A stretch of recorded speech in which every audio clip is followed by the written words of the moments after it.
The courtroom was unusually brisk. Judge Robert Hansen, a veteran jurist known for his strict docket management, was clearly eager to move the case of David Harper along. David, a 28-year-old black man representing himself, was accused of an alleged breach of contract that stemmed from a small business dispute. From the outset, it was obvious the court expected a quick resolution. Judge Hansen's tone was clipped, and his interruptions frequent. "Let's keep this moving," he reminded both parties at the hearing's opening.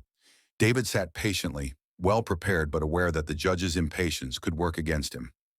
During the opening statements, the judge interjected repeatedly, urging David to be brief and get to the point. The prosecution, represented by a seasoned lawyer, seemed to benefit from the court's momentum. It was clear the judge wanted to expedite the case, assuming the complexity to be minimal and David's self-representation to be a hindrance. David maintained his composure and listened carefully.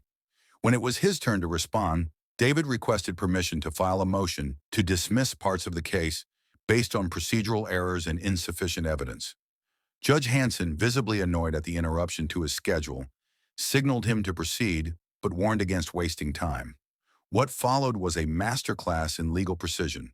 David stood, addressed the court clearly, and submitted a meticulously drafted motion to dismiss for lack of jurisdiction and improper service of process, a critical technicality that the prosecution had overlooked.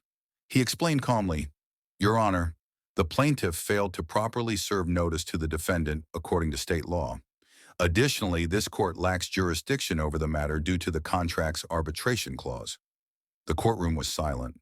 Judge Hansen scanned the motion, his initial skepticism replaced by focused attention. David continued, "These are not minor procedural errors, but fundamental legal defects that undermine the entire case. Proceeding without correcting these would be a miscarriage of justice." The prosecution lawyer frowned, but could find no immediate rebuttal. The judge requested a short recess to review the motion thoroughly. When court reconvened, Judge Hansen's tone had shifted. "Mr. Harper's motion raises substantial points that must be addressed before proceeding," he said gravely. "The case will be paused pending resolution of these jurisdictional issues." David nodded respectfully, a quiet victory. Over the next few weeks, David's motion was upheld by the court, forcing the plaintiff to refile properly or face dismissal. His precise legal knowledge and calm assertiveness had not only slowed the rush to judgment, but shifted the entire dynamic of the case. Legal experts who later reviewed the proceedings praised David's strategic use of the rules to protect his rights. "It's rare to see such a clear, effective motion from a self-represented litigant," noted attorney Sarah Kim. David's preparation and command of the law compelled the court to reconsider its approach. David's case became a lesson in the power of legal procedure and preparation, especially for those without traditional representation. He later said, "I knew the judge wanted to speed through this, but justice isn't about speed, it's about fairness. One well-reasoned motion can stop a rush and force everyone to play by the rules." The experience emboldened David to continue advocating for himself and others, helping community members navigate complex legal waters with confidence.